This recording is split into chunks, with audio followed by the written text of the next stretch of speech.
How to fix try searching to start troubleshooting on YouTube. Hello everyone, my name is Smile and in this video I'm going to show you how you can fix this problem of YouTube. So whenever you go on YouTube and someday it is not showing the videos and it is showing try again, it is not showing in mine because I have not deleted any watch history or I do not have any problem with my YouTube right now. But someday you might have been seeing those kind of problems on YouTube. Then I will show you how you can solve your problem.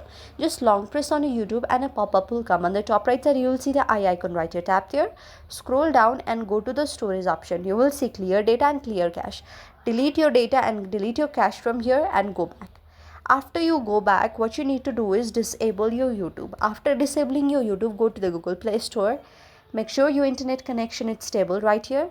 Search for YouTube. If there is any update option available, do update it because it will miss out some features if you don't. Now, if not, then you can just uninstall your YouTube and reinstall your YouTube once again, and again log into your YouTube account by some Google account. So this should solve your problem, but if does not, then I will suggest you to go to the YouTube support option where you can state your problem and YouTube will give you feedback of your problem and it will solve your problem. So this is how we can do it. I hope you like the video. If you like the video, then please do hit the thumbs up and subscribe button and also comment in the comment section below. Thank you for watching.